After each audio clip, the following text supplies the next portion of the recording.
నమస్తే, ఏబిఎన్ ఆంధ్రజ్యోతికి స్వాగతం. నేను మీ ఎన్ఎస్ఆర్.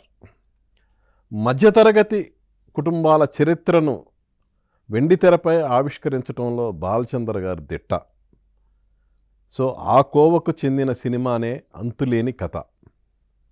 50 సంవత్సరాల క్రితం వచ్చిన ఈ సినిమా ఒక చరిత్రను క్రియేట్ చేసింది. మరి ఆ సినిమాలో వికట కవిగా ఒక అద్భుతమైన పాత్ర పోషించిన నారాయణరావు గారు ప్రస్తుతం మనతో ఉన్నారు. మరి ఆ క్యారెక్టర్తో పాటు ఆ సినిమాతో పాటు ఆయన కెరియర్ గురించి నారాయణరావు గారు ఇప్పుడు ఏం చెప్తారనేది ఆయన మాటల్లో విందాం. నారాయణరావు గారు నమస్తే. నమస్కారం అండి. First of all congrats sir. మీకు ఆర్టిస్ట్గా 50 years. అవునండి. మీ మొట్టమొదటి సినిమా అంతులేని కథ రిలీజ్ అయ్యి 50 years కంప్లీట్ అయింది. అవునండి. సో ఆ సినిమాని తలుచుకుంటే మీకు గుర్తొచ్చే విషయం ఏంటి అసలు? అనుభవమేనండి. ఆ సినిమాతోనే నాకు మెచ్యూరిటీ వచ్చింది అనుకున్నాను. ఎందుకంటే బాలచంద్ర గారి దగ్గర ఒక్క సినిమా చేస్తే ఒక 50 సినిమాలు చేసినంత ఎక్స్పీరియన్స్ వచ్చేస్తుంది. అంత ట్రైన్ చేస్తాడు ఆయన. Okay. He himself is a university. నేను ఇన్స్టిట్యూట్లో చదువుకున్నప్పటికీ కూడాను ఆయన దగ్గరికి వచ్చిన తర్వాత నేర్చుకుంది చాలా ఎక్కువ. సో అది మధురమైన అనుభవం. అది ఓకే, అందమైన అనుభవం లాగా మధురమైన అనుభవం. ఎలా సార్ అసలు ఆ సినిమాలో మీకు అవకాశం అనేది ఎలా వచ్చింది? అసలు దానికంటే ముందు చెప్పాల్సింది ఏంటంటే చెన్నై ఎందుకు వెళ్ళాను అని దానికి చెప్పాలి. ఓకే. నేను హైదరాబాద్లో చదువుకుంటున్నాను. ఆ టైంలో యాక్టింగ్ నేర్చుకోవాలని కోరికగా ఉండేది. అప్పుడు పూనా ఫిల్మ్ ఇన్స్టిట్యూట్కి అప్లై చేశాను. సీట్ రాలేదు. సరే డిసప్పాయింట్ అవ్వకుండా ఉంటే ఈలోపు south Indian film chamber of commerce అంటే చెన్నైలో అక్కడ వాళ్ళు ఒక ఫిల్మ్ ఇన్స్టిట్యూట్ పెట్టాలి అని నిర్ణయం తీసుకున్నారు. అదంటే ఇండస్ట్రీ మొత్తం హోల్ బాడీ ఫిల్మ్ ఛాంబర్ అంటే.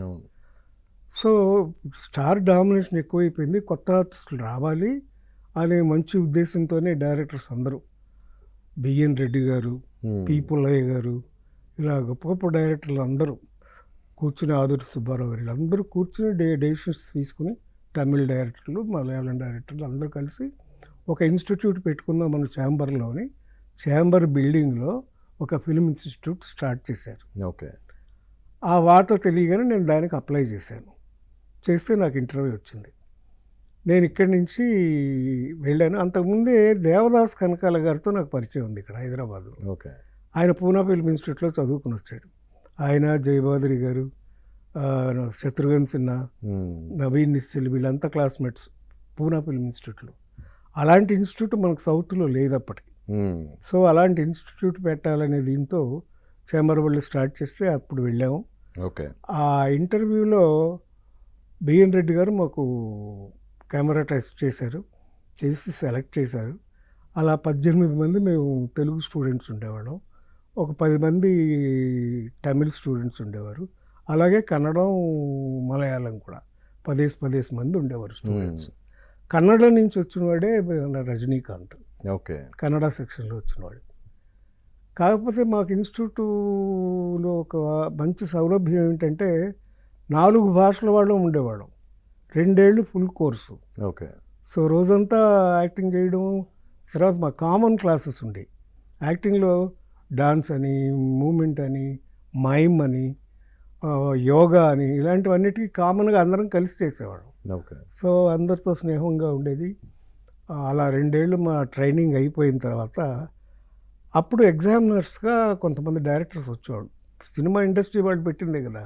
సో అడగగానే వాళ్ళు ఎవరైనా పెద్ద పెద్ద డైరెక్టర్ల టైము చూసుకుని చక్కగా ఇన్స్టిట్యూట్కి వచ్చి చూసేవారు. అలా బాలచంద్ర గారు వచ్చినప్పుడు చూశారు, వెళ్ళారు. ఆ ఛాంబర్ వాళ్ళు ఏం చేశారంటే ఒక జర్నల్ అనే వేస్తారు, బుక్ ప్రతి సంవత్సరం, ప్రతి నెల వేస్తారు. మేము వచ్చినప్పుడు మా బ్యాచ్ ఫోటోలన్నీ ఛాంబర్ జర్నల్లో వేశారు. సో ఫిల్మ్ ఇండస్ట్రీ అందరికీ అది వెళ్ళిపోయింది. అలా వెళ్ళిపోయినప్పుడు ఆ బుక్లో చూసి 4 సెలెక్ట్ చేసుకున్నాడు బాలచంద్ర గారు. ఓకే. అంటే అప్పటికే ఈ సినిమా తమిళ వర్షన్, తమిళ్లో మంచి హిట్, తమిళ సూపర్ హిట్. అయితే నన్ను, రజనీకాంత్ని, అశోక్ అని ఇంకొక అబ్బాయి, కన్నడ అబ్బాయి, తర్వాత ప్రదీప్ శక్తి అని మన గుంటూరు అబ్బాయి, ఆయన హేమా చౌదరి అని ఆర్టిస్ట్, బృందావన్ చౌదరి గారు అమ్మాయి. ఆ అమ్మాయి డాన్సర్ కూడా, క్లాసికల్ డాన్సర్. ఓకే. ఇలాగ ఇద్దరు అమ్మాయిలు ఉండేవారు, విజయలక్ష్మి అనే ఒక అమ్మాయిను హేమా చౌదరి. మన తెలుగులోనే ఇద్దరు అమ్మాయిలు ఉండేవారు. ఓకే. మలయాళంలో ఒక అమ్మాయి ఉండేది, తమిళ్లో అసలు అమ్మాయిలు లేరు. ఇలా స్టార్ట్ అయిపోయిన మా ఇన్స్టిట్యూట్ 2 ఏళ్ళు ప్రయాణం అన్నీ నేర్చుకోవడమే కాకుండా ప్రాక్టికల్స్ ఎక్కువ చేసేవాళ్ళం. ఓకే. రెగ్యులర్ స్కూల్ లాగా వెళ్ళడం కాదు కదా, మాకు ఇంట్రెస్ట్ ఉన్న సబ్జెక్ట్ కదా. సో ఏదైనా ప్లే తీసుకుని చేయడం, యాక్ట్ చేయడం. మాకు తెలుగు సెక్షన్కి మా దేవదాస్ కనకాల గారే లెక్చరర్. మేము ఇక్కడే మా ఇద్దరికి పరిచయం ఉంది. అక్కడికి ఆయన లెక్చరర్గా వచ్చాడు, నేను స్టూడెంట్గా వెళ్ళాను. మా బంధం ఇంకా గట్టిపడిపోయింది. గురు శిష్యులాగా కాకుండా స్నేహితుల్లా ఉండేవాళ్ళం. సో అలాగా మేము ప్రాక్టీస్ చేస్తూ ఉన్న టైంలోనే బాలచంద్ర గారి దగ్గర నుంచి కబురు వచ్చింది. వచ్చినాక కారులో వెళ్ళాం అందరం, నేను, రజనీకాంత్, ప్రదీప్ శక్తి, ముగ్గురు వెళ్ళాం. బాలచంద్ర గారు ఒక్కొక్కరిని అడిగారు, ఏమయ్యా మీరు తమిళ సినిమా చూసారా అని అడిగారు. చూశాను సార్ అన్నాను నేను. ఒకసారి. ఎన్నిసార్లు చూసాను అన్నా. ఒకసారి చూశాను సార్ అన్నాను. రజనీకాంత్ని అడిగారు.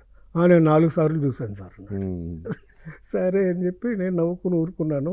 ఒకసారే చూసాం, మేము ఇద్దరం వెళ్ళి చూసాం. అలా ఇంటర్వ్యూ అయిపోయింది, వెళ్ళి మళ్ళీ కబురు పెడతామని చెప్పేసి అని పంపించేశారు. ఆ తర్వాత ఏమైంది, ఈ సినిమా అంతులేని కథ సెట్ వేద్దాం అనుకుని సారథి స్టూడియోలో చూడడానికి కానీ బాలచంద్ర గారు కెమెరామ్యాన్ తీసుకుని హైదరాబాద్ వచ్చారు. సారథి స్టూడియోస్కి వచ్చారు, చూసుకుని వెనక్కి వెళ్ళిపోయారు. అప్పుడు మీ అందరికీ తెలిసి ఉంటుంది, సారథి స్టూడియోస్ మేనేజింగ్ డైరెక్టర్ మా నాన్నగారు. ఓకే. వెనక్కి వెళ్ళిపోయారు. వెళ్ళిపోయినప్పుడు ఎవరో ఒకటి చెప్పారు, కాజా సూర్యనారాయణ గారు లేరు, మన కార్పొరేటర్. ఆయన స్టూడియో మేనేజర్గా ఉండేవారు. అప్పుడు ఇట్లా మా నారాయణరావు కూడా ఇన్స్టిట్యూట్లో ఉన్నాడండి, చదువుకుంటున్నాడు అని చెప్పారు. వెనక్కి వచ్చేసిన తర్వాత మళ్ళీ ఆయన నాకు కబురు పెట్టారు, ఏమయ్యా నువ్వు పెద్ద డిస్ట్రిబ్యూటర్ కొడుకు ఉంటా కదా, పైగా సారథి స్టూడియోస్ ప్రసాదరావు గారు అబ్బాయి పట్ట కదా, ఎందుకు నాకు చెప్పలేదు అన్నాడు. లేదు గురుగారు, నేను నా కష్టం మీద నేను ఇన్స్టిట్యూట్లో చదువుకున్నాను, నేను ఇన్స్టిట్యూట్ స్టూడెంట్గానే మీకు పరిచయం అవ్వాలనుకున్నాను, నా కాళ్ళ మీద నిలబడాలనుకున్నాను, అందుకని చెప్పలేదు సార్. వెరీ గుడ్, మీరు ఇప్పుడు వేషన్ కన్ఫర్మ్ చేస్తున్నాను, నువ్వు అందులో హీరోగా యాక్ట్ చేయమని చెప్పారు. ఓకే. అలా బుక్ చేశారండి. ఇక షూటింగ్ స్టార్ట్ అయింది. షూటింగ్ నిర్విరామంగా జరుగుతూనే ఉంది. అక్కడ మెడ్రాస్లో సెట్ వేశారు, న్యూటన్ స్టూడియో అని, అందులో వేశారు. మాకు ఏంటంటే అక్కడ అంటే జనరల్గా ఉండేదే, కొత్త వాళ్ళకి ఎవరికైనా ట్రైనింగ్ ఉన్నప్పుడు 6 షూటింగ్కి వస్తాం, కాల్ షూట్కి వస్తానే పద్ధతి ఆ రోజుల్లో లేదు. మొత్తం పొద్దున్నే వెళ్ళిపోవడం, అందరూ అక్కడే ఉండాలి, మేకప్ అందరూ అక్కడే ఉండి ఎవరు అవసరం అయితే వాళ్ళు మేకప్ వేసుకోవాలి, అలా చేస్తూ ఉండేవాళ్ళం. అక్కడ సెట్లో ఒకరోజు కరెక్ట్గా వికట కవి గోపాల్ అనే క్యారెక్టర్ ఎంటర్ అవ్వాలి. ఆ మెట్ల మీదకి వెళ్ళి పాట పాడతాడు, అక్కడి నుంచి ఆ శ్రీపి అమ్మాయి చొక్కా కొడుతుంది, ఆ సీన్ ఉంటుంది. సరే ఆ రోజు ఎంటర్ అవ్వాలంటే సరే అని ఆ కన్నడ అబ్బాయి అని చెప్పాను, అశోక్ అనే అబ్బాయికి బుక్ చేశారు ఆ వేషానికి. ఓకే. ఆ అబ్బాయి వచ్చాడు బెంగళూరు నుంచి, పాపం వచ్చి తనకు అలవాటు లేక వుడ్లాండ్స్ హోటల్లో రూమ్ కావాలని అడిగాడు. సరే ఆయన హోటల్ రూమ్ ఇది అడుగుతున్నాడేంటి అబ్బాయి, మనదేమో బడ్జెట్లో తీస్తున్న సినిమా, ఆయన వెనక్కి పంపించేసేయండి అని చెప్పి సెట్లోకి వచ్చి ఆలోచిస్తూ కూర్చున్నాడు ఆయన ఏం చేద్దామని. అప్పుడు రజనీకాంత్ వచ్చి చెప్పాడు బాలచంద్ర గారికి, సార్ మన నారాయణరావు అయితే బాగా చేస్తాడు సార్ డాన్స్. అవునయ్యా, దాంట్లో మంచి సాంగ్ ఉంది, అదే ఎవరు చేస్తారా నేను ఆలోచిస్తున్నాను, మరి నారాయణరావు చేస్తాడా అన్నాడు. లేదు సార్, గ్యారంటీగా బాగా చేస్తాడు సార్ అన్నాడు. అప్పుడు నాకు ఆ వేషం కన్ఫర్మ్ చేసి వికట కవిగా నన్ను ఎంటర్ చేశారు. కానీ అప్పటికి హీరోగా మీ మీద ఏమన్నా సీన్స్ తీశారా? తీయలేదు అసలు, ఆ క్యారెక్టర్ ఇంకా ఎంటర్ అవ్వలేదు. ఓకే. మాది ఫస్ట్ హౌసే తీశారు. ఓకే. జయప్రద హౌస్లో ఆ క్యారెక్టర్ ఇంకా ఎంటర్ అది రాదు, తర్వాత లేటుగా వస్తుంది. ఓకే. ఓకే. Hero character. సరే సరే అప్పుడు హీరోకి ఎవరిని పెట్టుకోవాలని ఆలోచిస్తుంటే అప్పుడు ప్రసాద్ బాబు గారిని సెలెక్ట్ చేసుకోవడం.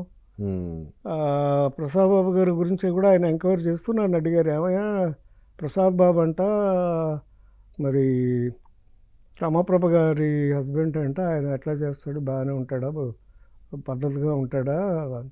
లేదండి చాలా మంచివాడు నేను చెప్పాను. అప్పటికే నాకు ప్రసాద్ బాబు పరిచయం ఉంది, చాలా మంచివాడండి. ఎందుకంటే ప్రసాద్ బాబు అది అప్పటికే తను 2-3 సినిమాలు ఇక్కడ చేశాడు బాగా మంచి. చేసేసాడు, అప్పటికే హీరోగా చేశాడు. ఉమ్. ముఖ్యంగా బివి ప్రసాద్ గారి డైరెక్షన్లో పెద్ద సూపర్ హిట్ సినిమా చేశాడు కదా, నీడలేని ఆడవాళ్ళు. నీడలేని ఆడ. అందుకని ఇక ప్రసాద్ బాబు గారిని బుక్ చేసుకుని ఇట్లా మా అందరితోనూ ఇక్కడ సెట్ ఫినిష్ చేసుకుని ఆ తర్వాత వైజాగ్ వెళ్ళాము. వైజాగ్ వెళ్ళి అవుట్డోర్, మెడ్రాస్లో ఒక 20 రోజులు పనిచేసాము. తర్వాత వైజాగ్ వెళ్ళి మళ్ళీ అక్కడ ఒక 20 రోజులు పనిచేసాం. సో ఇలా షూటింగ్ జరిగిందండి అంతులేని కథ. కాదు సార్, ఇప్పుడు వికట కవి, అసలు ఈ సినిమా నారాయణరావు అన్న పేరు వినగానే వికట కవి నారాయణరావు అనేది జనాల్లో రిజిస్టర్ అయిపోయింది ఆ ఫస్ట్ సినిమాతోనే మీకు. అవునండి.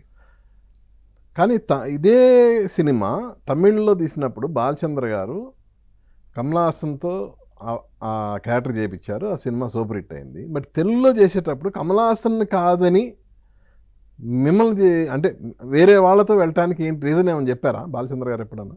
లేదండి, ఆయన నేచర్ ఏంటంటే వీలైనంత వరకు ప్రతిసారి కొత్త వాళ్ళతో ప్రయత్నాలు చేస్తూ ఉండేవాడు ఆయన.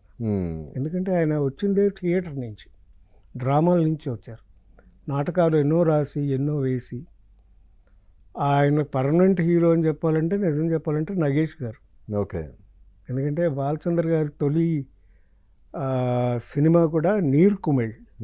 నీరు కుమిళ్ అంటే నీటి బుడగ, నీటి బుడగ. చలంగారే తెలుగు చలంగారు చేశారు. చిరంజీవి అని సినిమా తీశారు. ఓకే. తెలుగులో కూడా బాగా ఆడింది. అప్పటికి పర్మనెంట్.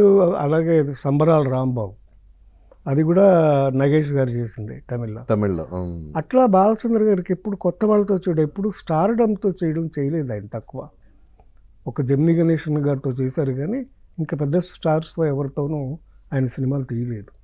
సో ఎప్పటికప్పుడు కొత్త వాళ్ళతో తీయడం ఆయనకి, he feels that freshness. Okay.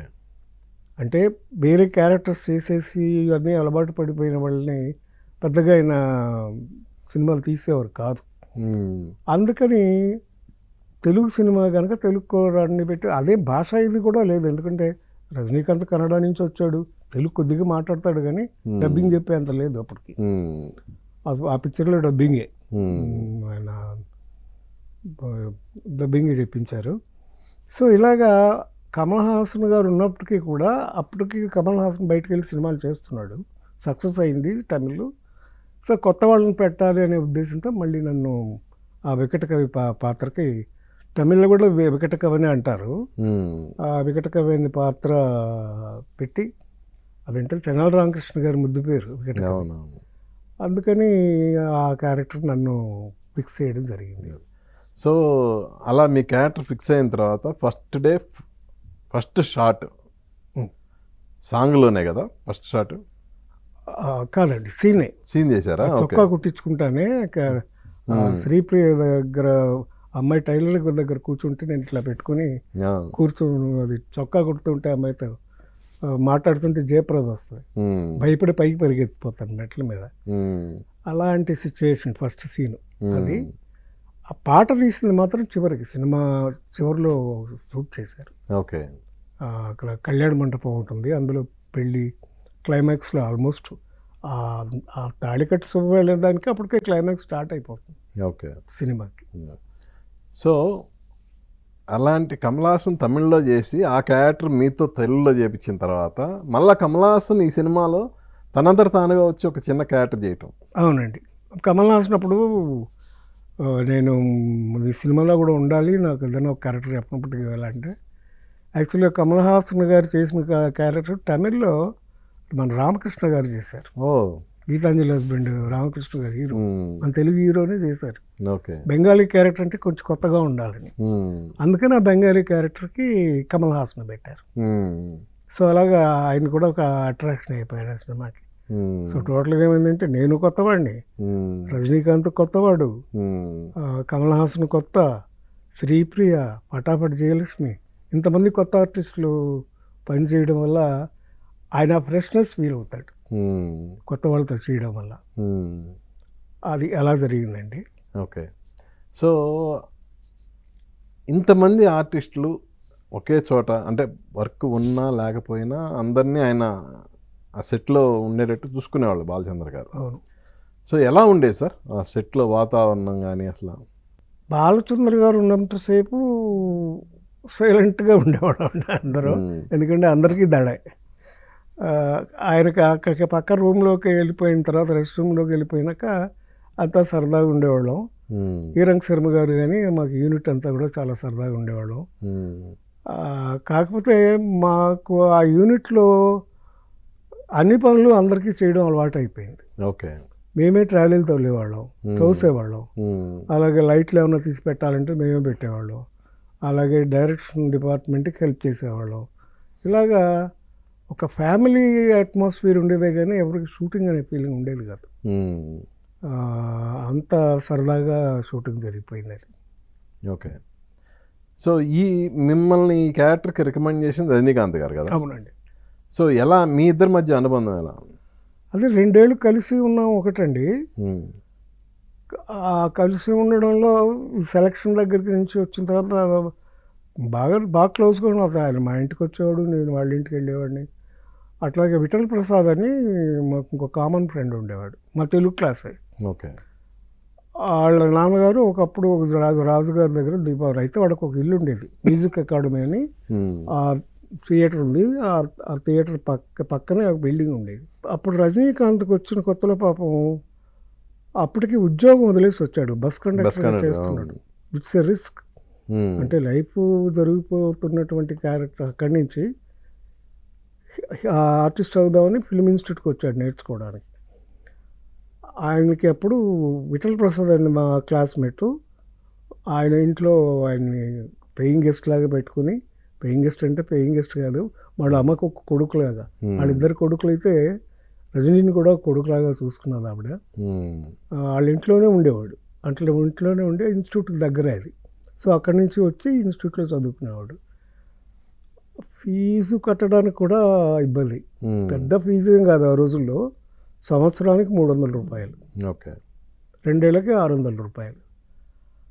అవి కూడా ఒక స్టేజ్లో కట్టుకోలేని పొజిషన్లో ఉంటే మా ప్రిన్సిపాల్ గారే కట్టేసేవారు. సో అతని కష్టం, కృషి అక్కడే మెడ్రాస్లో ఉంటూ 2 ఏళ్ల పాటు ఏదో సినిమాల్లోకి వెళ్ళి ట్రై చేసుకుని ఏదో ఛాన్స్ వస్తే చేయడం వేరు. 2 ఏళ్ళు దానికోసం ట్రైనింగ్ తీసుకోవడం అనేది ఇట్స్ ఏ గ్రేట్ విషయం రజనీకాంత్లో అప్పుడే. పైగా అతను మిర్రర్ మెడిటేషన్ అని ఒకటి ఉందండి, అద్దాన్ని నమ్మేవాడు. అద్దం ముందే నుంచుని రకరకాలుగా తను ప్రయత్నాలు చేసుకునేవాడు. ఓకే. మిర్రర్ మెడిటేషన్ అంటారు, అది యాక్చువల్గా మెడిటేషన్. అది ఆ ప్రాక్టీస్ ఎక్కువ ఉపయోగపడేది దానికి. ఓకే. అతనికి అప్పటికి పర్సనల్గా ఏంటంటే శత్రుఘ్న సిన్హా అంటే చాలా ఇష్టం. ఓకే. ఆయన పర్ఫార్మెన్స్ అంటే హిందీలో అప్పటికి ఆయన మంచి stylish actor Shatrughna Sinha. So ఆయనకి ఏంటంటే మొదటి నుంచి మాతోనే అనేవాడు, ఎప్పటికైనా శత్రుఘ్న సిన్హా అంత అవ్వాలిరా అని. బట్ ఎక్కడికో వెళ్ళిపోయాడు. Very good. అలాగా శ్రమపడి వచ్చిన వ్యక్తి, కష్టపడి వచ్చిన వ్యక్తి రజనీకాంత్. ఓకే. ఆ తర్వాత ఎంతకాలం మీ ఇద్దరి మధ్య అనుబంధం కొనసాగింది? అదేనండి, అదే యూనిట్లోనే మేము 2-3 సినిమాలు వరుసగా చేసాం. అంతులేని కథ అయిపోయిన తర్వాత చిలకమ్మ చెప్పింది. చిలకమ్మ చెప్పింది అనేది కూడా ఒక మలయాళం సినిమా రీమేకు. బాలచంద్ర గారు స్క్రీన్ ప్లే అంతా చేసి ఈరంగ్ శర్మ గారితో డైరెక్షన్ చేశారు. చేగొండి హరిబాబు గారని ఆయన నిర్మాత, చలసాని గోపి గారు, వాళ్ళిద్దరూ కలిసి తీశారు. ఆ సినిమాలో కూడా షూటింగ్కి వెళ్ళినప్పుడు నాకు రజనీకాంత్కి ఒకే రూమ్ బుక్ చేసేవారు. పాలకొల్లో 3 నెలలు షూటింగ్, ప్రతి నెల 15 రోజులు అక్కడ ఉండాలి. నేను చెప్పాను కదా ఇందాకలాగా ఈరంగ్ శర్మ గారు ఆ యూనిట్లు అంటే మేము షూటింగ్ ఉండాలన్నా డేట్లు ఇచ్చేవారు కదా మాకు, మొత్తం షెడ్యూల్ అంతా ఉండాలి. అలా ఉండి పనులు చేస్తూ ఉండేవాళ్ళం, మేమే హెల్ప్ చేసేయడం ఇలా అన్నీ చేస్తూ ఉండేవాళ్ళం. ఆ సినిమా సక్సెస్ అయింది. అది శబ్దదినోత్సవ చిత్రం, మంచి కథ. ఆ రోజుల్లో శ్రీప్రియకి మంచి పేరు వచ్చింది హీరోయిన్గా, నాకు ప్రత్యేకంగా పేరు వచ్చింది ఆ సినిమాలో. రజనీకాంత్కి కూడా మంచి పేరు వచ్చింది. ఆ తర్వాత కూడా ఏమైందంటే ఈ సినిమాలు అయ్యే టైంకి మా నాన్నగారు సారథి స్టూడియోస్ బ్యానర్ మీద రజనీకాంత్ని పెట్టి 2 సినిమాలు తీశారు. ఒకటి అన్నదమ్ముల అన్నదమ్ముల సవాలు, సవాలు. రెండోది ఇద్దరు ఇద్దరు అసాధ్యులే అసాధ్యులు. వరుసగా. సో ఇవన్నిటి మధ్య చూసుకుంటే దగ్గర దగ్గర ఒక 5 ఏళ్ళు 6 ఏళ్ళు పట్టేసింది. ఇప్పుడంతా మా ఫ్రెండ్షిప్ కంటిన్యూ అవుతూనే వచ్చింది. సో అలాగా తర్వాత ఆయన ఇంకా స్టార్ అయిపోయాడు. అయిపోయినా కూడా చాలా రోజులు కలిసి మాట్లాడుకునేవాళ్ళం, చేసేవాళ్ళం. బాలచంద్ర గారు షూటింగ్ దగ్గరికి మీ ఇద్దరి మధ్య ఎప్పుడు చిన్నపాటి భేదాభిప్రాయాలు కానీ ఎప్పుడు రాలేదు? ఎప్పుడు రాలేదండి. నెవర్ ఎప్పుడు రాలేదు. అంటే అంత క్లోజ్గా ఉండేవాళ్ళం. పైగా అందరూ ఒక గ్రూపు. ఓకే. విఠల్ ప్రసాద్ అని, ఆయన అంకినేని ప్రసాద్ అని ఇంకొక అబ్బాయి ఇక్కడ హైదరాబాద్లో ఉంటున్నారు. ఆయన ఇప్పుడు రియల్ ఎస్టేట్లో ఉన్నాడు. ఆయన సీతా మహాలక్ష్మిలోనూ అట్లా యాక్ట్ చేశాడు. ఓకే. సిరిసిరిమలో కూడా ఉన్నాడు జయప్రద అన్నగా. ఓకే. సో ఇట్లాగా మేమందరం ఇన్స్టిట్యూట్ నుంచి రావడం, అక్కడే ఉండిపోవడం వల్ల బాయ్స్ హాస్టల్గా అక్కడ సోమబాబు గారి ఇంటి పక్కన ఒక అరుణ హోటల్ అని ఒక హోటల్ ఉండేది.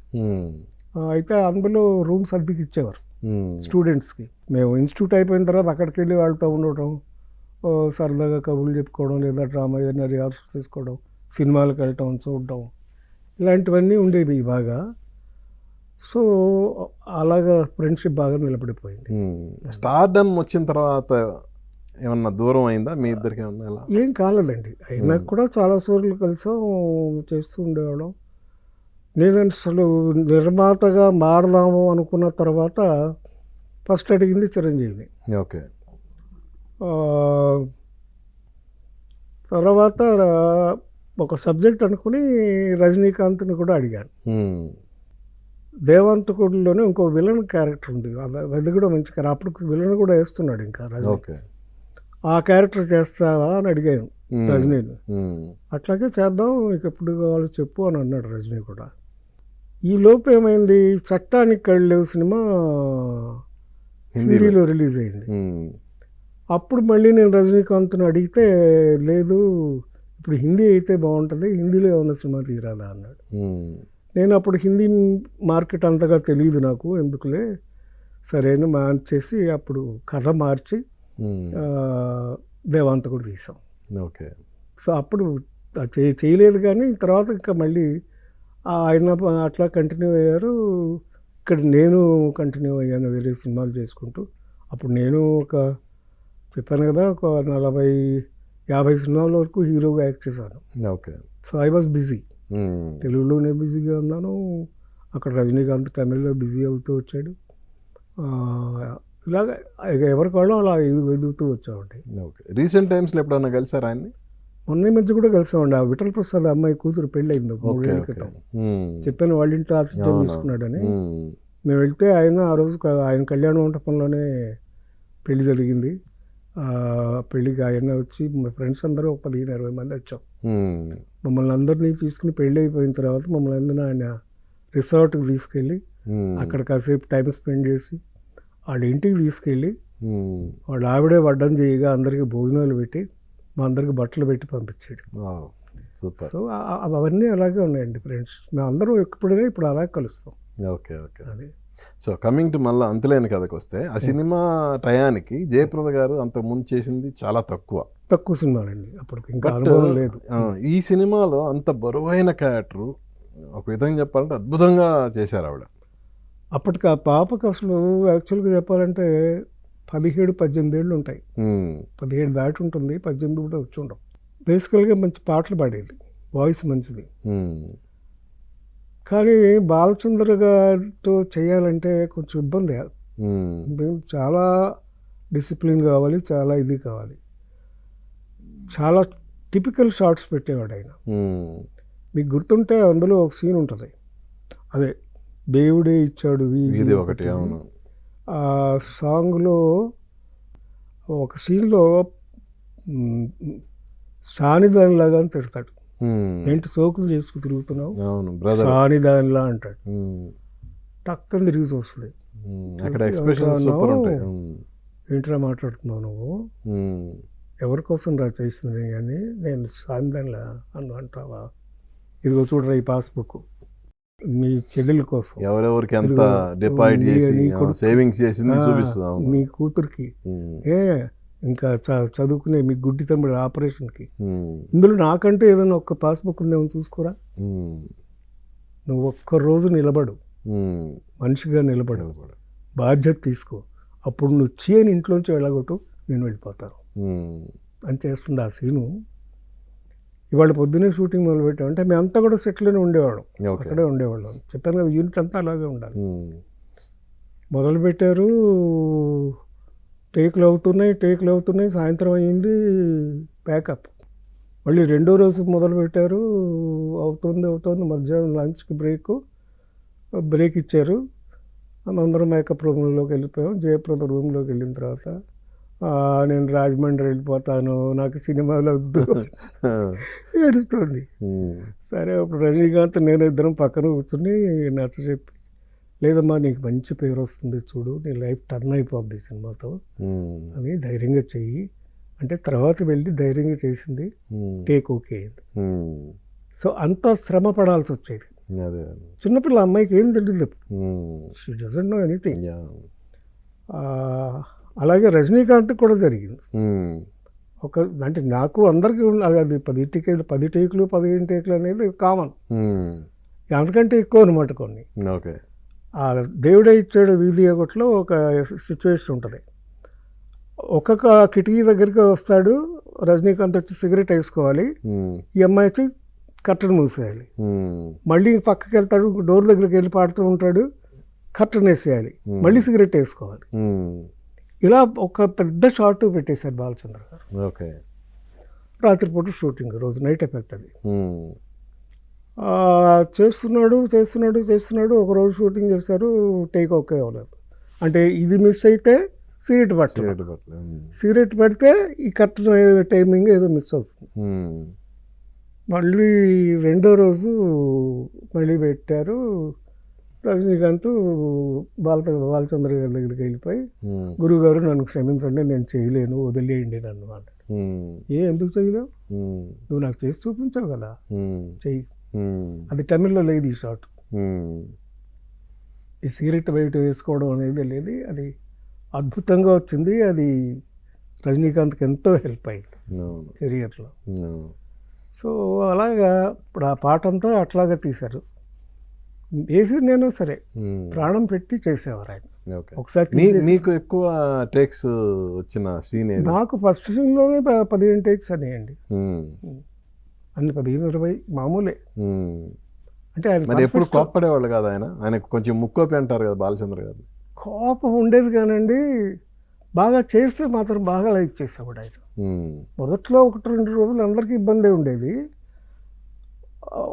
ఒక్కటేంటంటే, నేను రజనీ ఆల్రెడీ ట్రైన్ అయి ఉన్నాం, మరీ కొత్త వాళ్ళు లేదా అలవాటు పడిపోయిన వాళ్ళకైతే ఇబ్బంది, కానీ ఆయనతో చేయగలిగే వాళ్ళకి మాత్రం చాలా ఈజీ.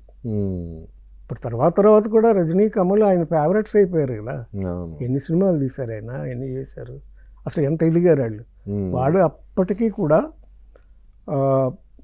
ఆయన ఉన్నంతకాలం ఆయన కూర్చుని ఉంటే సెట్లో కానీ ఆయన ఇంట్లో కానీ ఎక్కడైనా కానీ రజనీ, కమల్ చేతులు కట్టుకుని ఉంచునేవాళ్ళు, ఎప్పుడు కూర్చోలేదు. ఆయన గొడవ పెట్టేవాడు, కూర్చోండి అయ్యా, మీరు స్టార్లు అయిపోయారు ఏంటి, సరదాగా పక్కన కూర్చోండి, వచ్చి కూర్చొని మాట్లాడండి అంటే. సో అంత గురుభావం ఉండిపోయింది మాకు. మా అందరికంటే ఆయన దగ్గర ట్రైన్ ఆయన చాలామంది అలాగే ఉంటారు.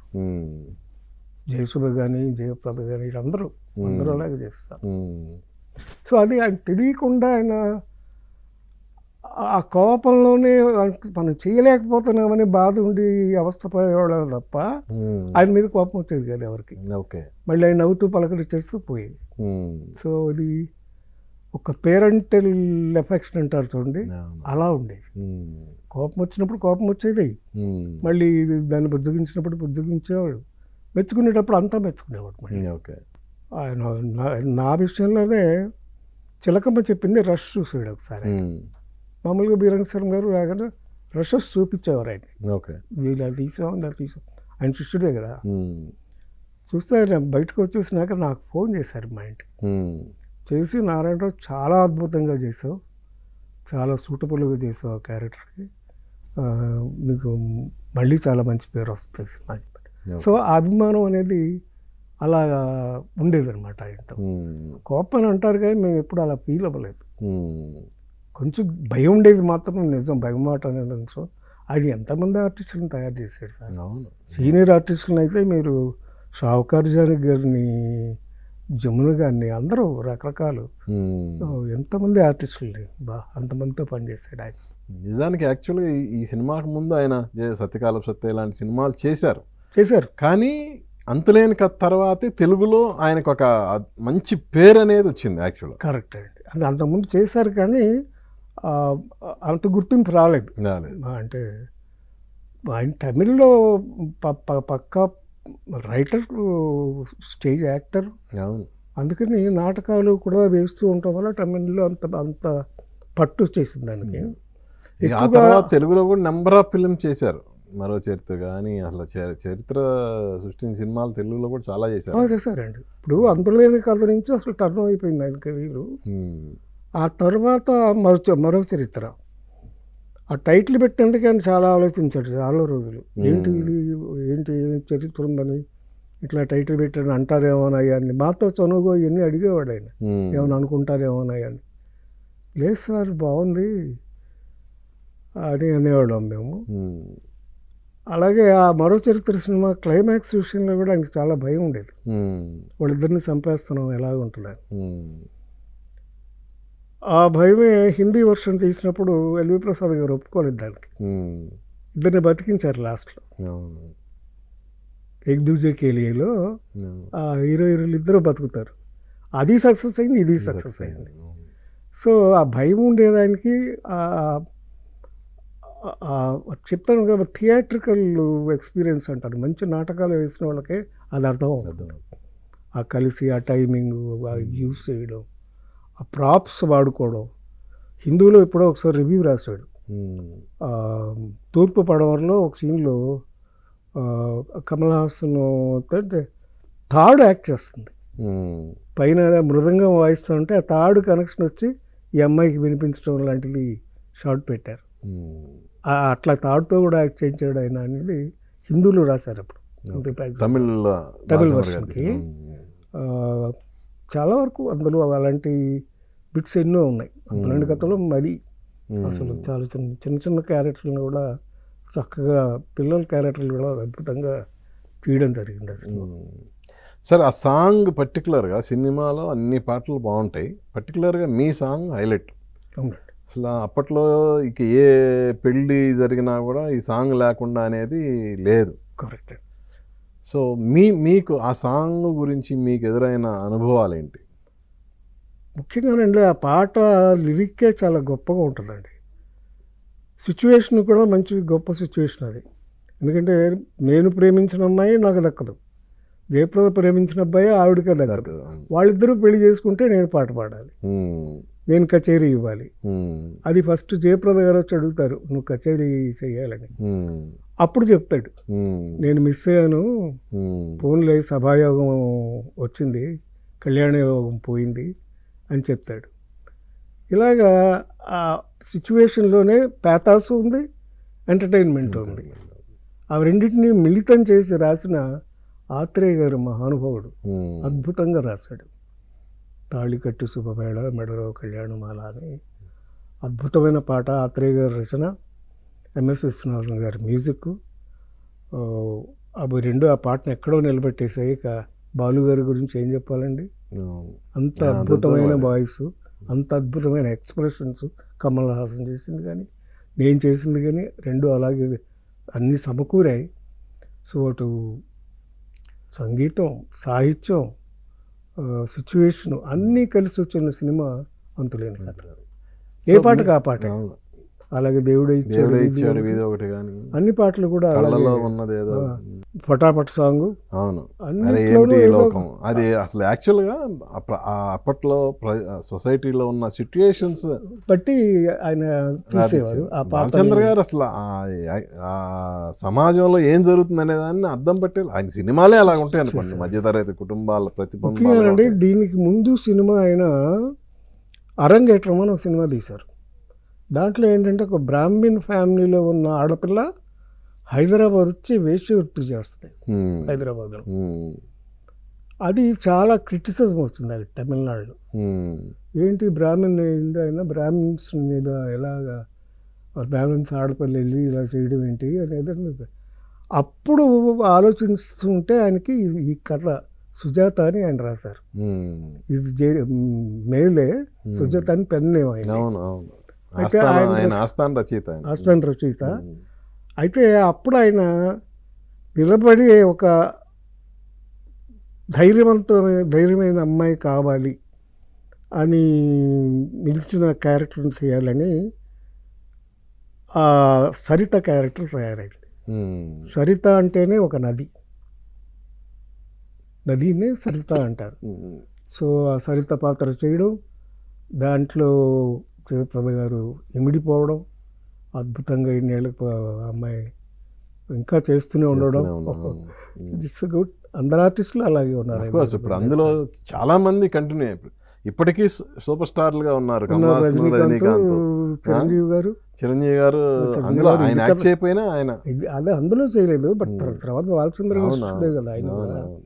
ఆయన ఏంటి అంత అద్భుతమైన సినిమాలు, కుక్క ఇది మన ఇది కథ కాదు, తర్వాత 47 రోజులు చేశారు. రుద్రవీణ 47 రోజులు జయప్రదను ఆయన చేశారు, చిరంజీవి గారు. ఇలాగా అందరికీ ఒక అనుభవం అండి ఆయన తర్వాత వర్క్ చేయడం. అందమైన అనుభవం ఒక మాటలో చెప్పాలంటే. సో అది మా అదృష్టం, చాలామంది పెద్ద అదృష్టం. దానికి విడుదల కూడా అలాగే చేశారు నవయుగా వాళ్ళు. చిన్న కాస్టింగ్ సినిమాని ధైర్యంగా చేయడం అనేది ఒక ఎక్స్పెరిమెంట్. అయితే ఈ సినిమా రిలీజ్ కూడా ఒక వింత అయిన ఎక్స్పెరిమెంట్ అండి. అవునా? అదేంటంటే ఈ సినిమా రిలీజ్ అయిన రోజే మహానటుడు ఎన్టీ రామారావు గారు, వాణిశ్రీ గారు కలిసి నటించిన ఆరాధన చిత్రం మీద విడుదల చేశారు. ఆరాధన రిలీజ్ రోజు కాదు సార్, 1 వీక్ తర్వాత వచ్చింది. అది 1 వీక్ సేమ్ డే కదా? కాదు, వారం రోజుల. మీ సినిమా 27 రిలీజ్ అయింది. మార్చి 1st వీక్లో ఆరాధన వచ్చింది. దగ్గర ఇంచుమించుగా ఒక వారం, 1 వీక్ గ్యాప్తో వచ్చింది. ఇది బాగా అడిగింది, ఇది మన సినిమా బాగా. సరే అసలు అంత పెద్ద సినిమా రిలీజ్ వస్తుంది, రాబోతుందంటే ఎవరు ధైర్యం చేస్తారు? అవునవును. ఈ సినిమాని ఇందులో ఒక్కడు తెలిసినోడు లేడు, ఒక ఆర్టిస్ట్ లేడు తెలిసినోడు. ఒక బాలచంద్ర గారి పేరు మీద వెళ్ళాలి ఎవరన్నా వెళితే. అట్లాంటిది ఆ సినిమా మీద రిలీజ్ చేయడం అనేది ఒక పెద్ద రిస్క్ ఆ రోజుల్లో. బట్ తట్టుకుని నిలబడింది ఆ సినిమా మీద.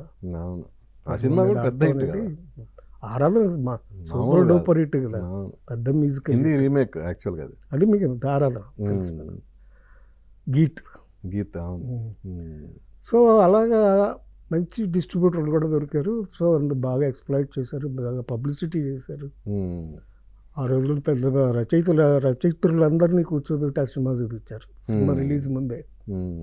బాసిరెడ్డి సీతాదేవి గారిని, రామలక్ష్మి గారిని, వీళ్ళందరినీ అసెంబ్లీ చేసి వాళ్ళకి చూపించి వాళ్ళు ఇచ్చిన కామెంట్స్ని పేపర్లో, ఆంధ్రజ్యోతిలోని వాటిలోని పబ్లిసిటీకి వాడి అలా బూస్ట్ చేశారు ఆ సినిమా. దానికి సినిమాలో విషయం ఉంది, దాన్ని బాగా బూస్ట్ చేయడం కూడా జరిగింది. కనుక ఈ సినిమాలో మీ క్యారెక్టర్కి నంది అవార్డు వచ్చింది కదా? వచ్చిందండి. నాకు ఆ రోజుల్లో ఏంటంటే ఇండివిజువల్ అవార్డ్స్ లేవు, 3 సినిమాలకే ఇచ్చేవారు. బంగారు నంది, వెండి నంది, కాంస్య నంది. కాకపోతే నంది వచ్చినప్పుడు, కాంస్య నంది వచ్చినప్పుడు హీరో హీరోయిన్లకు కూడా ఇచ్చేవారు. ఓకే. బట్ మా దాంట్లో హీరో హీరోయిన్లు ఎవరైనా డిసైడ్ చేయడం కష్టం అయిపోయి కమిటీకి జయప్రద గారికి, రజనీకాంత్కి, నాకు ముగ్గురికి ఇచ్చారు. Okay okay. సో అలా మా ముగ్గురికి కూడా ఫస్ట్ నంది అవార్డు వచ్చింది. డైరెక్టర్ గారికి ఇప్పటికీ ఉన్నాయి ఆ నందులలో. Okay okay sir. ఆ సినిమా అనుభవం. ఇప్పుడు ఆ సినిమా తర్వాత మీరు ఆల్మోస్ట్ ఆల్ 30 to 40 సినిమాల్లో మీరు హీరోగా చేశారు కదా? అవునండి, 40 పైనే ఉంటాయండి. ఓకే. సో వాటిల్లో మీకు బాగా అంటే మంచి పేరు తెచ్చినాయి అంటే ఏంటి? ఫస్ట్ చిలకమ్మ చెప్పింది అద్భుతమైన పేరు తెచ్చింది. తర్వాత నాలాగా ఎందరో, తర్వాత గుప్పిడి మనసు తర్వాత చాలా ఉన్నాయండి. యువతరం కదిలిందని, సుబ్బారావు కోపం వచ్చింది, ఇలా చాలా సినిమాల్లో హీరోలుగా నటించాను. అక్కడి నుంచే క్యారెక్టర్ ఆర్టిస్ట్గా ఎక్కువగా చేస్తూ వచ్చాను. అవి కూడా చిరంజీవి గారి కాంబినేషన్లో ఎక్కువ హిట్లు ఉన్నాయి నాకు. ఓకే. ఎందుకంటే చట్టానికి కళ్ళు లేవు, దేవాంతకుడు, యముడికి మొగుడు, ఇలాగా ఆయన కాంబినేషన్లో ఎక్కువ హిట్లు చేయడం. ఇవే కాకుండా నేను ఉన్నా లేకపోయినా ఆయన స్క్రిప్ట్లకు వర్క్ చేసేవాడిని నేను. సత్యానంద్ గారు నేను కూర్చుని యముడికి మూడు కథ తయారు చేసుకున్నాం, తకెముడు అమ్మాయికి మూడు కథ, ఇలా చాలా సినిమాలకి స్క్రీన్ ప్లే కూడా చేశాను. నేను ఎప్పుడు పేరు వేసుకోలేదు, behind the screen. Okay. Satyanand గారు నేను కూర్చొని చాలా కథలు తయారు చేసేవాళ్ళు. సార్ ఇప్పుడు అంతులేని కథ సినిమా చూసిన తర్వాత చాలామంది ఫీల్ అయింది ఏంటంటే నారాయణరావు గారు అక్కినేని నాగేశ్వరరావు గారిని ఇమిటేట్ చేశారు అనేది వచ్చింది. అది మీ దాకా వచ్చింది? అది అవి బాగా ఎప్పుడు వచ్చిందంటే బాలచంద్ర గారే అంతులేని కథ సాంగ్ తాళికట్టు సువేళ మొత్తం సాంగ్ అంతా షూట్ చేసాం. యాక్చువల్గా దానికి డాన్స్ మాస్టర్ కూడా లేడు ఆ సాంగ్ తీసేటప్పుడు. కమల్ హాసన్ మాత్రం ఆ షూటింగ్ మొదటి రోజు వచ్చి నా దగ్గరకు వచ్చి, నారాయణరావు ఇది ఇలా చేశాను, ఇది ఇలా చేశాను, ఎలా చేశాను కొంచెం ఎక్స్ప్లెయిన్ చేసి వెళ్ళిపోయాడు. ఆయనకి వేరే షూటింగ్ ఉంది. ఇక ఈరంగ శర్మ గారు నేను చేసుకుని మేమిద్దరమే రిహార్సల్ చేసుకుని సాంగ్ యాక్ట్ చేయడం జరిగింది. అదంతా షూటింగ్ అయిపోయిన తర్వాత బాలచంద్ర గారు స్టేజ్ మీదకి వచ్చి, నారాయణరావు బాగా చేసావు, నేను ఎక్స్పెక్ట్ చేయలేదు, కమల్ హాసన్ చేసిన దాంట్లో ఒక 90% చేసావు, బట్ ఆంధ్ర ఆడియన్స్కి ఇది 100% అయిపోద్ది అని. బాగానే ఉందయ్యా, కానీ అక్కడక్కడ నాగేశ్వరరావు గారు కనపడుతున్నారు, ఎందుకు పెద్ద అయిన సినిమాల్లో ఇంకా చేస్తున్నారు కదా, నువ్వు నీ పాందా నువ్వు పెట్టుకోవాలన్నారు. అలాగే సార్ నేను జీర్ణించిపోయారు సార్ ఆయన. నేను చిన్ననాటి నుంచి కూడా ఆయనకి పెద్ద ఫ్యాన్ని. ఆయన సినిమాలు చూస్తూ పెరిగాను, ఆయన పాటలు డాన్స్ చేస్తూ పెరిగాను. నాకు ఇన్స్పిరేషన్. ఇప్పుడు చిరంజీవి ఎలాగ ఇన్స్పిరేషన్ అవుతున్నాడో చాలామంది హీరోలకి, అప్పట్లో నేను నాగేశ్వరరావు గారికి అంత ఇన్ఫ్లుయెన్స్ అయ్యేవాడిని. ఓకే. సో ఆయనతో కలిసి డ్యాన్స్ కూడా చేసే అవకాశం దక్కిందిగా మీకు? అవునండి, ఆలుమగల్లో కలిగిందండి. ఆయనతో చేసిన 3 సినిమాలు అండి, 3 సూపర్ హిట్లే. ఫస్ట్ ఆలుమగలు, తర్వాత బహదూర బాటసారి, ఆ తర్వాత సీతారామయ్య గారి మనవరాలు.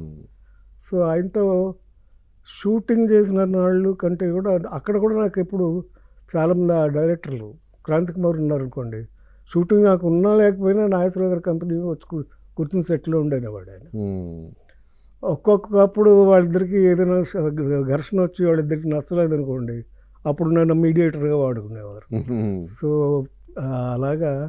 ఏంటి సార్, ఏ సందర్భంలో మీ క్రాంతి గారికి నాగేశ్వర గారికి చిన్న అభిప్రాయ భేదాలు వచ్చాయి? డైలాగ్ దగ్గర అక్కడ ఒకటి, దాంట్లో ఒక డైలాగ్ రాస్తాడు, పావలా పర్సు తీసుకుని బయలుదేరు అని. పావలా పర్సు ఏంటి అని అంటారు నాగేశ్వర గారు. ఇదేంటి అంటే, లేదండి రాజమండ్రి సైడ్ అలాగే అంటారు, ఆయన గోదావరి జిల్లా, క్రాంతి గారు. ఆ నేటివిటీ కోసం నేను అట్లాగా రాసుకున్నాను డైలాగు అని చెప్పి కన్విన్స్ చేసి ఒకరికొకరికి కొంచెం మూతి ముడిచి కూర్చున్నారు సెట్లో. నేను వాళ్ళిద్దరిని సవరదీసి మళ్ళీ అలా సాఫీగా షూటింగ్ జరిపించేవాళ్ళం. అలాంటి చిన్న చిన్నయ్యానండి, పెద్ద ఇవేం కాదు. విగ్గు విషయంలో అసలు మొదట్లోనే విగ్గు లేకుండా చేయను అని నాగేశ్వరరావు గారు అన్నారు. నాకు విగ్గు అలవాటు అయిపోయింది కదా, జనం చూస్తారా అని. క్రాంతి గారు అస్సలు ఒప్పుకోలేదు, క్లియర్గా చెప్పేశారు నాగేశ్వరరావు, మీరు ఇలా ఉంటేనే నా సీతారామయ్య అన్నారు. సరే డైరెక్ట్ నువ్వు అంతగా కాన్ఫిడెంట్ అయితే అలాగే చెయ్యి, విగ్గు లేకుండా చేస్తాను అన్నారు. అలాగే చేశారు నాగేశ్వరరావు గారు. నాకు అక్కినేని వెంకట గారు కూడా చెప్పారు యాక్చువల్గా ఆ విషయం. అవును, ఇంట్లో కూడా డిస్కషన్ చూస్తే చేయండి నాన్న బాగుంటుందని చెప్పారంట ఆయన. అవును. సో అందరూ ఎంకరేజ్ చేశారు, ఆయన చేశారు. అంటే అంతకుముందు ఏంటంటే ఎక్కువ సినిమాలు ఆయన బిగ్గు పెట్టుకోవడం అలవాటు అయిపోయి లేకుండా ఉంటే ఎలా ఉంటుంది. తర్వాత చాలా సినిమాల్లో చేశారు అనుకోండి. ఫస్ట్ అది ఆయన క్రాంతి గారు ఎంతో శ్రమపడి రాసుకున్నారు ఆ స్క్రిప్ట్. అందుకని ఫస్ట్ ఆ సినిమా అసలు వేటూరు సుందరమూర్తి గారితో తీద్దాం అనుకున్నారు ఆ క్యారెక్టర్కి. కాదు లేని మళ్ళీ దొరసామరాజు గారు కన్విన్స్ చేసి నాగేశ్వర గారు అయితే బాగుంటుందని కన్విన్స్ చేశారు క్రాంతిని. సో అలాగా ఈ డైరెక్టర్లు ఏంటంటే ఏదో కొత్తదనం కోసం ట్రై చేసే మంచి డైరెక్టర్స్. క్రాంతి గారు కానీ, బాలచంద్ర గారు కానీ, విశ్వనాథ్ గారు కానీ, బాపు గారు కానీ. సో అందుకని ఆ జనరేషన్లో మంచి మంచి సినిమాలు వచ్చాయి, గోల్డెన్ ఎరా లాగా. ఇప్పుడు కొత్త వాళ్ళు చాలా మంచి మంచి వాళ్ళు వస్తున్నారు అనుకోండి. కాదు, మీరు నిర్మాతగా మారటానికి ఏంటి, ఏమన్నా ప్రత్యేకమైన రీజన్ ఏమన్నా ఉందా? ఏమి లేదండి, అప్పుడు సుబ్బారావు కోపం వచ్చింది, నేను హీరోగా యాక్ట్ చేయడం, నిర్మాణం బాధ్యత కూడా డూండి గారు నాకే అప్పచెప్పారు. ఓకే. నేనే ధవళ సత్య అనే డైరెక్టర్గా తీసుకున్నాను. సినిమా బాగానే తీసాను నేను, కానీ నేను అనుకున్నంతగా విజయవంతం కాలేదు. ఓకే. దాంట్లో అమ్మాయి కీర్తి సురేష్ వాళ్ళ అమ్మ మేనక హీరోయిన్. మంచి సినిమా అది. సత్యం చాలా బాగా తీశాడు. బట్ ఎంచేత ఆ సినిమా పెద్దగా సక్సెస్ కాలేదు. సరే, అప్పుడు ఇంకా పందా మారుద్దామని అనుకుంటున్న టైంలో మా ఫాదర్ని సలహా అడిగాను. సరే రా, మనకు సినిమా ప్రొడ్యూస్ చేయాలి రా. మా బ్రదర్ కూడా కోఆపరేట్ చేశారు నాకు, మా రవి గారు అని మా అన్నయ్య. సరే, నేను అప్పుడు సినిమా చూద్దామన్న డెసిషన్ తీసుకున్న వెంటనే చిరంజీవి దగ్గరికి వెళ్ళి డేట్లు అడిగా. అప్పటికే చిరంజీవి చాలా బిజీగా ఉన్నాడు.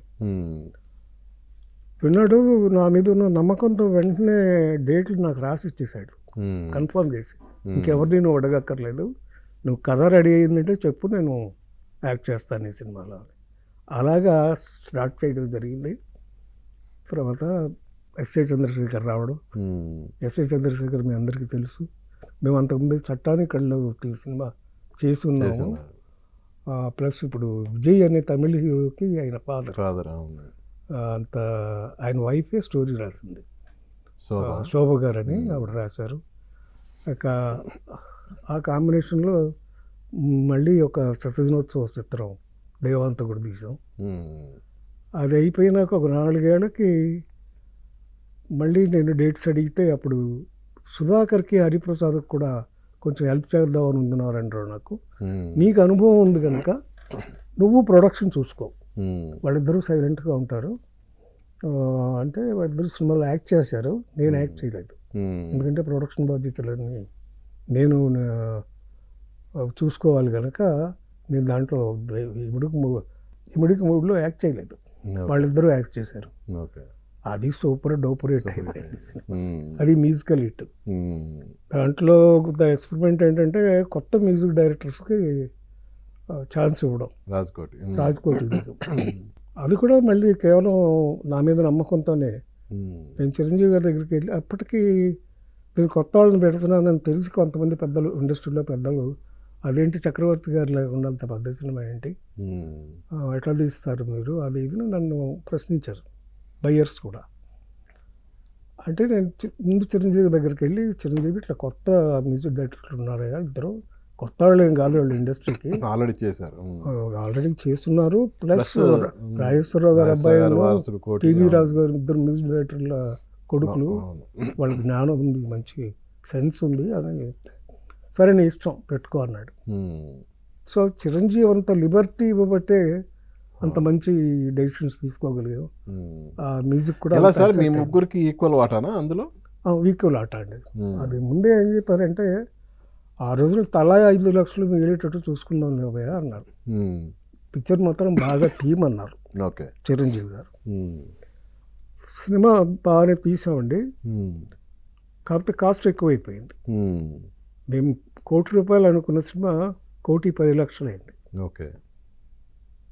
కాస్ట్ పెరిగింది, ఎందుకంటే సెట్లు గిట్లన్నీ చూసే ఉంటారు మీకు, అందరూ చూసింది బాగా పెద్ద హిట్ అయిపోతే. అప్పుడు చిరంజీవి గారు ఏం చేశారంటే, అరవింద్ గారు, చిరంజీవి గారు, మీకు ప్రామిస్ చేసినట్టుగా తలా 5 లక్షలు తీసుకోండి, ఆ నెగిటివ్ మాత్రం సూర్య గారి పేరుని రాయండి అన్నారు. సరే, మళ్ళీ రిలీజ్ వచ్చేటప్పటికి మనకు వస్తుంది అని ఆ రైట్స్ సూర్య గారి పేరు మీద రాసి మా ముగ్గురికి తలా 5 లక్షలు. ఆ రోజులో 5 లక్షలు అంటే పెద్ద అమౌంట్, చిన్న అమౌంట్ ఏం కాదు. యాక్చువల్గా నిజానికి తర్వాత ఈ కాంట్రవర్సీ వచ్చింది, అది నెగిటివ్ రైట్స్ రాపించుకున్నారని, కానీ వాస్తవం అందరికి తెలియదు. వాస్తవం అందరికి తెలియదండి, ఊరికి అనవసరంగా ఊహించుకుంటారండి. చాలా రూమర్స్ అనవసరంగా వస్తాయి ఇండస్ట్రీలో, మీకు తెలియదు ఏముంది, నువ్వు అంటే ఏదో ఒకటి కల్పిస్తారు. సో ఇప్పుడు కూడా ఈ తను నా మీద కాన్ఫిడెన్స్తోనే చేశాడు. డేట్స్ ఇచ్చినా మళ్ళీ ఇచ్చినా అట్లాగే చేశారు, అలాగే చూసాను. సో ఆ తర్వాత చేసిన ప్రయత్నం ఏంటి నిర్మాతగా మీరు? ఇప్పుడు 2 సినిమాలు వర్షం సక్సెస్లు అయినాయి. ఈ 2 అయిపోయినాయండి. తర్వాత మధ్యలో ఇంటికో రుద్రమ్మ అని ఒక సినిమా తీశాను. ఓకే. గ్యాప్ వస్తుంది ఇంకా అని చెప్తే ఇప్పుడు ఎస్ఏ చంద్రశేఖర్ గారి డైరెక్షన్లోనే తమిళ్లో ఒక సినిమా వచ్చింది, ఆయన డైరెక్షన్లోనే, వీటుకొరు కണ്ണగి అని. అవును, వీటుకొరు కన్నగి. వస్తే దాన్ని తెలుగులో తీద్దామని సుజాత గారిని పెట్టి, సుజాత, రంగనాథ్, భానుచందరు, సుమలత, దాంట్లో కూడా నేను యాక్ట్ చేయలేదు. ఓకే. చేయకుండా అది తీశాను. యాక్చువల్గా తెలుగుకి వచ్చేసరికి ఆ సుజాత గారు అంత ముందున్న ఇమేజ్కి సాఫ్ట్ అయిపోయారు. ఓకే. అది యాక్చువల్గా ఈ శారద గారిని పెట్టి తీసుంటే హిట్ అయి ఉండేదేమో. బిగినింగ్ నుంచి కూడా సాఫ్ట్ క్యారెక్టర్లే చేశారు సుజాత గారు. ఇంత ఫోర్స్ ఉండి అసలు విలన్స్ని చంపే అంత ఫోర్స్ ఉన్న క్యారెక్టర్ అయ్యేసరికి ఆవిడ జీర్ణించుకోలేకపోయారు ఆ క్యారెక్టర్లో. బహుశా శారద గారు అయి ఉంటే ఇంకొంచెం బాగా ఆడి ఉండేదేమో. బట్ అది కూడా మంచి సినిమానే. ప్రొడ్యూసర్గా మీకు బ్రేక్ ఉన్నది? బ్రేక్ ఇవ్వనండి. ఆ తర్వాత నేను చేసింది పెళ్ళి నీకు శుభం నాకు. దాన్ని పెళ్ళి నీకు శోభనం నాకు అని టైటిల్ పెట్టా ఫస్ట్. PN Ramachandra Rao direction. దానికి మళ్ళీ కాంట్రవర్సీ వచ్చింది టైటిల్కి. సెన్సార్ అబ్జెక్షన్ కొద్దిగా వచ్చింది, కానీ అప్పటికే లేడీస్లో కొంచెం ఏదో వాళ్ళు సభలు పెట్టి ఇదేంటి ఇలాంటి టైటిల్ పెట్టారు అనేది కొంచెం వచ్చిందని అప్పుడు నేనే మార్చేసుకునే దాన్ని పెళ్ళి నీకు శుభం నాకు అని మార్చేసాను. యాక్చువల్గా శోభనం అంటే బ్యాడ్ మీనింగ్ కాదు. శోభన్ బాబు గారు పేరు మార్చుకుంటాడా సెన్సార్ అని చెప్తే? అది శోభన్ బాబు గారు శోభన్ బాబు గారే. అలాగా కొన్ని పరిస్థితుల్లో అవి మార్చడం జరిగింది. ఓకే సార్, ఇప్పుడు మీ కొలీగ్స్ కానీ, మీ ఇప్పుడు రజనీకాంత్ కానీ, కమల్ హాసన్ కానీ, అలాగే మీ చిరంజీవి గారు కానీ స్టిల్ ఇప్పటికీ వాళ్ళు స్టార్స్గానే వెలుగొందుతున్నారు. కానీ మీ ఫ్రెండ్స్ కానీ మిగతా వాళ్ళు కానీ అంత లాంగ్ కెరీర్ అనేది మీకు లేకపోవటానికి ఏంటి రీజన్ ఏంటి? అదేండి, ఇప్పుడు 50 ఏళ్ళు వచ్చినాయి కదా, 50th ఇయర్ ఇది, ఇంకెన్నాళ్ళు ఉంటుందండి? ఆల్మోస్ట్ నాకు 20 ఏళ్ళ నుంచి 50 ఏళ్ళ వరకు ఈ ఫిల్మ్ ఇండస్ట్రీ మీదే బతుకుతున్నాను. Film industry like my mother, అంతే, ఇంకెంతకంటే ఏం కావాలి? మీకు వచ్చిన పేరు కానీ దాన్ని తక్కువ చేయటం కాదండి, అదే చెప్తున్నాను నేను. మనం ఏదనుకుంటే అదే జరుగుతుంది. వాళ్ళు అది అనుకున్నారు స్టార్ అవ్వాలని, నేను ఇదవ్వా అనుకున్నాను, మంచి యాక్టర్గా పేరు తెచ్చుకోవాలనుకున్నాను. నేను నడిచిన దారి కూడా అలాంటిది. నేను ఎక్కువ ఆర్ట్ ఫిల్మ్స్ ఎక్కువ చేశాను. ఒక స్టేజ్లో నన్ను ఇండస్ట్రీ అంతా ఈయన ఆర్ట్ ఫిల్మ్ మాత్రమే చేస్తాడు అన్న పేరు కూడా వచ్చింది. మరి అన్ని మంచి సినిమాలు చేశాను కదండి. ఒక ఊరు కట్ చేశాను, కుక్క చేశాను, అన్ని డిఫరెంట్ ఫిల్మ్స్. సో నాకు ఆత్మతృప్తి ఉంది, సంతృప్తి ఉంది. దాన్ని మించిన ఆస్తి ఏముందండి? So that I got. I have a good family and good career. నటనలో తృప్తి ఉంది. ఇప్పటికి కూడా నటిస్తున్నాను 50 ఏళ్ళ తర్వాత కూడా. ఇప్పుడు కూడా ఒక సినిమాలో హీరోగా నటిస్తున్నాను. ఆలోచన సినిమా టైటిలే ఆలోచన. అది చాచా గారిని ఆ డైరెక్టర్ చేస్తున్నారు, కొత్త డైరెక్టరు. 5 ఫ్రెండ్స్. ఒకప్పుడు 5 కూడా హీరోలుగా యాక్ట్ చేసిన వాళ్ళమే. ఆ 5 మళ్ళీ కలిసి యాక్ట్ చేస్తాం. నేను, ప్రసాద్ బాబు గారు, రాజు గారు, నరసింహరాజు గారు, తర్వాత మహర్షి, ఇలా 5 చేసి కొత్త సినిమా ఇప్పుడు మళ్ళీ 50 ఏళ్ళ తర్వాత కూడా యాక్ట్ చేస్తున్నానంటే that it self is my achievement. So me father, అలాగే మీ బ్రదరు కూడా డిస్ట్రిబ్యూటర్ కదా? ఒక బ్రదర్ డిస్ట్రిబ్యూటరు, ఒక బ్రదర్ ప్రొడ్యూసర్ కూడా. మా భూమి సినిమా తీశారు. మన బి నరసింహరావు గారును మా అన్నయ్య పార్ట్నర్స్. మా భూమి, బండి వెనక బండి 16 బండ్లు కట్టాయన, ఆ సినిమా తీశారు. తర్వాత రంగుల కళ అనే సినిమా తీశారు. మృగయ అని హిందీ సినిమా కూడా తీశారు. మా మిథున్ చక్రవర్తి నేషనల్ అవార్డు కూడా వచ్చింది. సో ఎవరి పంధాలో వాళ్ళు వెళ్తూ ఉన్నారు. మా బ్రదర్స్ అందరూ కూడా ఒకళ్ళు ఆడిటరు, ఒకళ్ళు engineer. So whole family is in film industry. చెప్పాను కదండి, మా బావగారు కూడా ఫిల్మ్ ప్రొడ్యూసర్. ఆయన కృష్ణ గారితో 15 సినిమాలు తీశారు.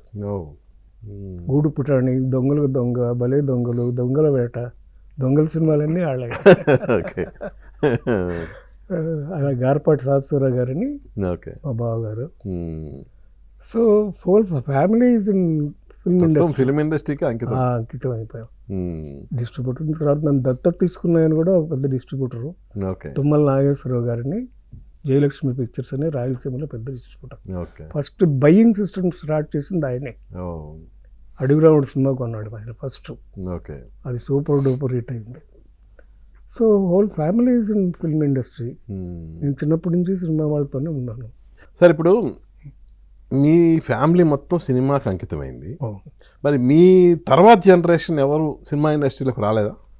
ఆ తర్వాత జనరేషన్లో అంటే మా పిల్లల వరకు రాలేదండి. చిన్నప్పటి నుంచి చాలా నేర్పించాను ఆయనకి. జిమ్నాస్టిక్స్ మన అల్లు అర్జును వాడు కలిసి నేర్చుకున్నారు. మా అబ్బాయి అవినాష్, వాళ్ళిద్దరూ ఒకే వయసు. అరవింద్ గారు నేను ఫ్రెండ్స్ కనుక ఇక్కడ వాళ్ళిద్దరూ ఒకే స్కూల్కి వెళ్ళేవారు. అక్కడ జిమ్ నేర్చుకున్నారు, డ్యాన్స్ నేర్చుకున్నారు, ఇవన్నీ చేశారు. తర్వాత వాళ్ళకి ఇంట్రెస్ట్ కలగలేదు. మా అమ్మాయికి చదువులోనే బాగా ఇదిగా ఉండేది. అమ్మాయి బీ ఫార్మసీ చేసి, ఎం ఫార్మసీ చేసి, ఇప్పుడు అమ్మాయి అల్లుడు ఇద్దరు కూడా ఫార్మసిస్టులు, లండన్లో ఫార్మసీలు రన్ చేస్తున్నారు. So they are comfortable. Next జనరేషన్లో అంటే పెద్దగా ఎవరు సినిమాల్లోకి రాలేదండి. వాళ్ళ బిజినెస్లో వాడుతున్నారు. సో ఇన్నేళ్ల కెరియర్లో ఇండస్ట్రీ మీకేమి ఇచ్చింది, మీరు ఇండస్ట్రీకి ఏం చేశారు? ఇండస్ట్రీకి ఏం చేశారు అనే దానికంటే ఇండస్ట్రీలో ఉన్నామండి. మా వరకు మేము మంచి సినిమాలో చేయడానికి ప్రయత్నించాము. ఇప్పుడు ఎముడికి 100 డేస్ ఫంక్షన్ రోజున చిరంజీవి గారు మేము కలిసి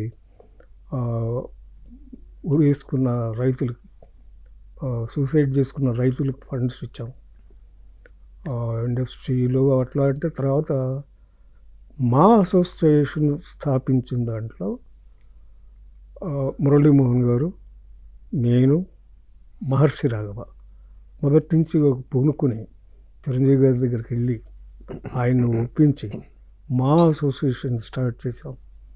ఒక 10 ఏళ్ల పాటు మా అసోసియేషన్లో నేను జాయింట్ సెక్రటరీగాను, మురళీమోహన్ గారు సెక్రటరీగాను చేస్తూ, ప్రెసిడెంట్గా మాత్రం పెద్దవాళ్ళని ఇంకా హీరోలను పెడుతూ వచ్చి అది ఒక మంచి సంస్థగా తయారు చేసే దానిలో మా కృషి ఉందండి. ఇవి కాకుండా మధు ఫిల్మ్ ఇన్స్టిట్యూట్ స్థాపించడంలో కూడా నా హస్తం ఉంది. వి మత్స్యరావు గారు, విక్టరీ మత్స్యరావు గారు అని ఆయన మాకు మామయ్య అవుతారు.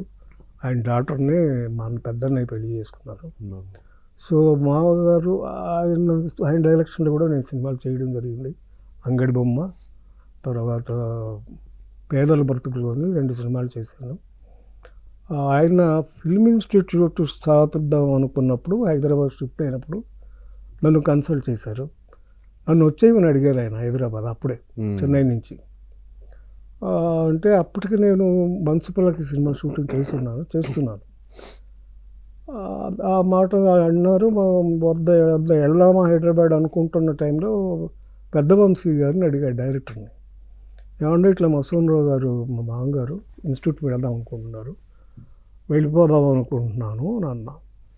అంటే ఆయన ఒకే ఒక్క మాట అన్నాడు, ఇప్పటికే చాలా తక్కువ మంది ఆర్టిస్టులు ఉన్నారండి, మంచి ఆర్టిస్టులు, మీరు వెళ్ళిపోతానంటారండి సినిమా ఇండస్ట్రీని వదిలేసి అన్నాడు. సరే అని డ్రాప్ చేసుకోవడం జరిగింది.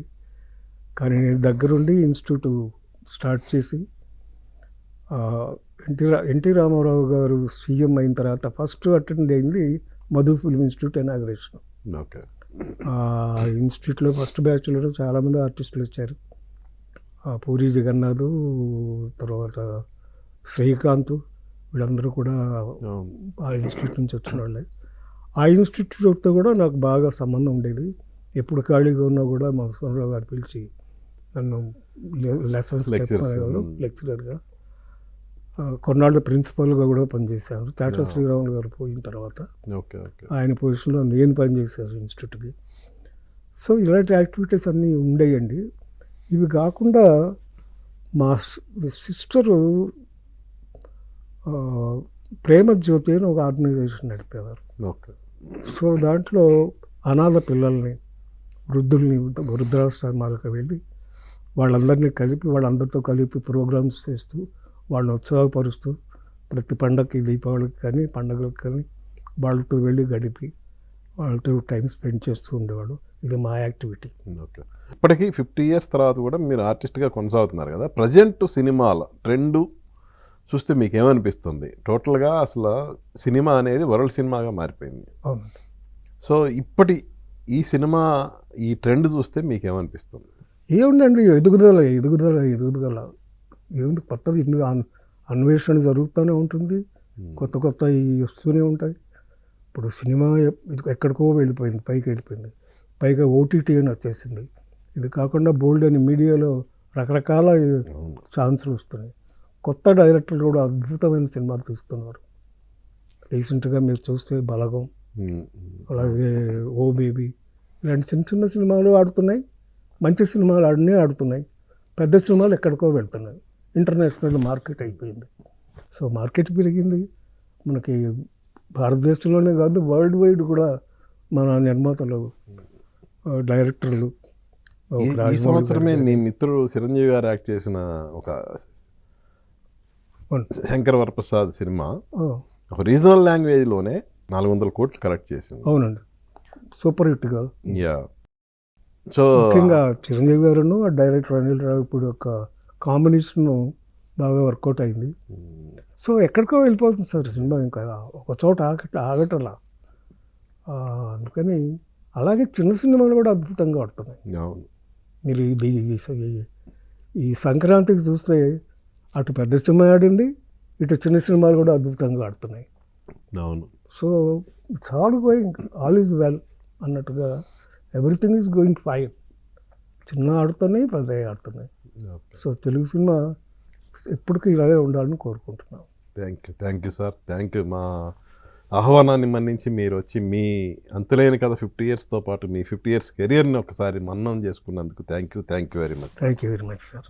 ప్రేక్షకులు మరోసారి నమస్కారం. చూశారు కదండి, నారాయణరావు గారితో మన స్పెషల్ చిట్ చాట్. అంతులేని కథ 50 ఏళ్ల చరిత్రకు సంబంధించిన విశేషాలతో పాటు తన కెరియర్ గురించి ఆయన షేర్ చేసుకున్న ఈ అంశాలన్నీ యువతకు ఎంతో స్ఫూర్తినిచ్చేవి. 50 ఏళ్ల తర్వాత కూడా ఆయన ఇప్పటికీ యాక్ట్ చేస్తూనే ఉన్నారు.